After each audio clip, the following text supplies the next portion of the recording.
The Richard III is kind of, has he killed these boys? Did he fuck them? Who knows? He was found in a car park. A parking lot in Leicester, England, holds the bones of a king.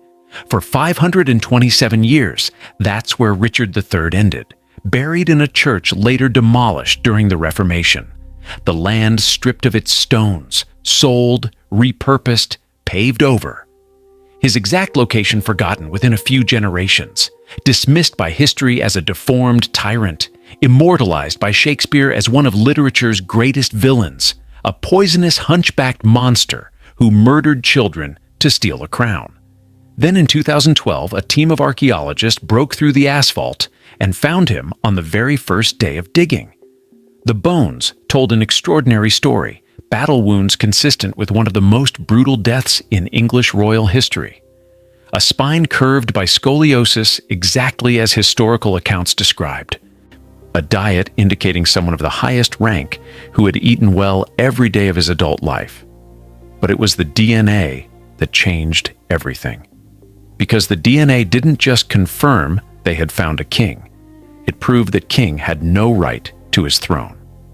And in 2025, a new study finally said out loud what the original researchers were too cautious to admit a decade earlier. The entire Yorkist dynasty, the White Rose faction that tore England apart for 30 years in one of history's most brutal civil wars, was built on a lie told before any of them were born. Let me take you through what they found and what it actually means for everything you thought you knew about medieval England. When archaeologists broke ground at that Leicester car park in August 2012, the world thought Philippa Langley was chasing a ghost. She was a screenwriter, still not a historian, but she had developed an obsession with Richard III that consumed years of her life. Convinced he was buried under modern Leicester, she spent years overlaying ancient maps against the contemporary city until every trail pointed to the same unremarkable patch of asphalt used by council workers to park their cars. Nobody took it seriously. She was told repeatedly the bones were in the river, that grave robbers had scattered them centuries ago, that she was wasting everyone's time. She convinced the University of Leicester to take a chance anyway. On the first day, they found leg bones. It could have been anyone in a former church graveyard. But as the team cleared centuries of compacted earth, the details accumulated in a way that became impossible to ignore. The skeleton lay in a grave dug too short for the body, and forcing the skull into an awkward, undignified position. Not the careful burial of a beloved monarch. Hasty work by enemies who wanted him underground quickly and without ceremony. After Bosworth Field, Tudor forces had paraded Richard's naked body through Leicester draped over a horse.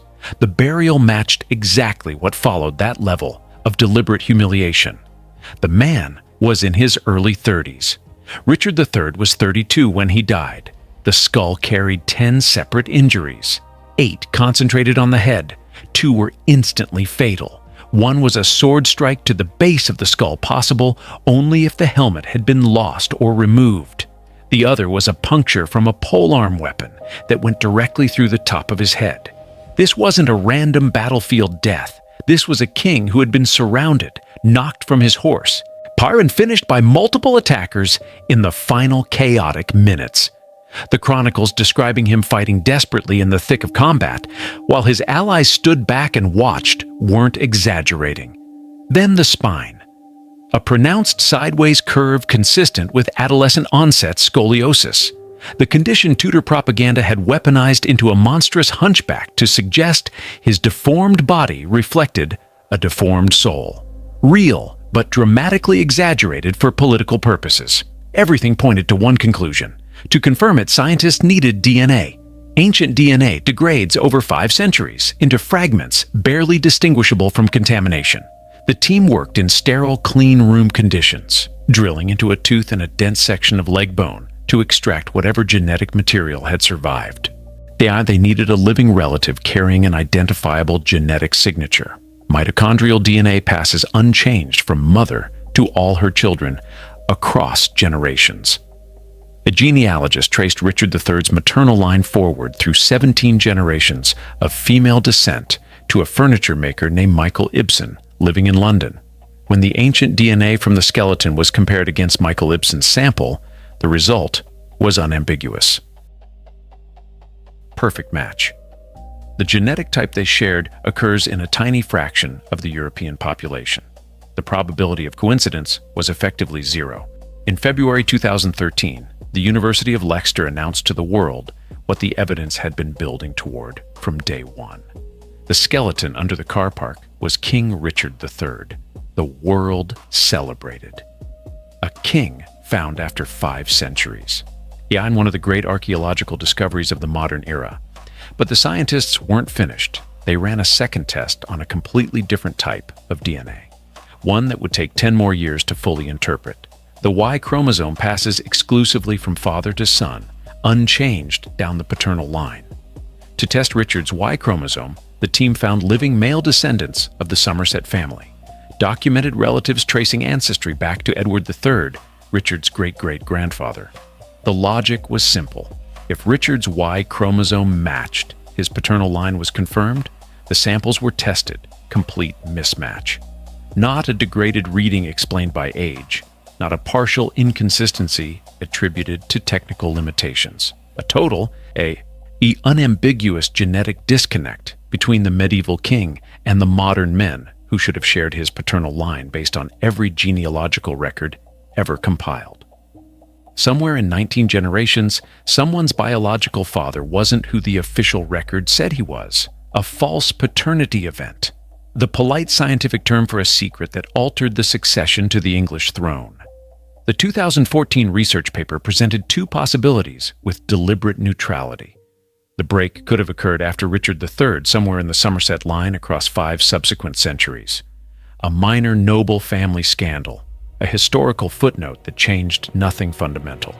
Or it happened before Richard III, inside his immediate family, meaning Richard, Duke of York, Richard's father, the man who launched the Yorkist claim to the English throne on the basis of superior bloodline, wasn't genetically who he claimed to be. The technology in 2014 couldn't identify which explanation was correct. So the world celebrated finding the king and quietly moved past the uncomfortable question. For 10 years, the mismatch sat unresolved. In 2025, a new team decided to settle it permanently. The Royal Bloodline Genomic Reanalysis Project combined researchers from the University of Leicester, Harvard, and the Max Planck Institute. They used long-read sequencing technology capable of reading large, unbroken strands of ancient DNA. They ran deep multi-generational analysis on the Somerset Y chromosome, tracing it back generation by generation, looking for any interruption. Then they obtained something the original team never had. Our Westminster Abbey granted permission to take a microscopic sample from the tomb of John of Gaunt. John of Gaunt was the son of Edward III and died in 1399, decades before the suspected break could have occurred. His DNA would function as a genetic baseline, the original undisputed Plantagenet male signature, before any of this happened.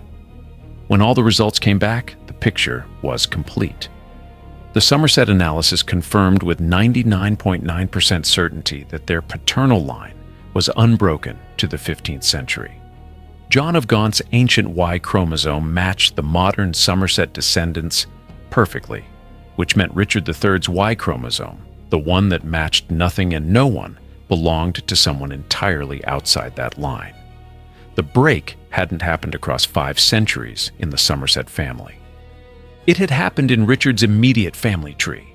The science narrowed it to 1 generation, pointing directly at Richard, Duke of York. And suddenly, a 500-year-old rumor dismissed as cheap political propaganda became something that needed to be taken seriously. During the Wars of the Roses, enemies of the York faction had spread a story. They claimed Cecily Neville, the Duke of York's mother, had conceived her son while her husband was away on military campaign. The supposed father was described as a common archer, medieval political mudslinging, colorful, vicious, almost certainly invented. The 2025 data says it was almost certainly true.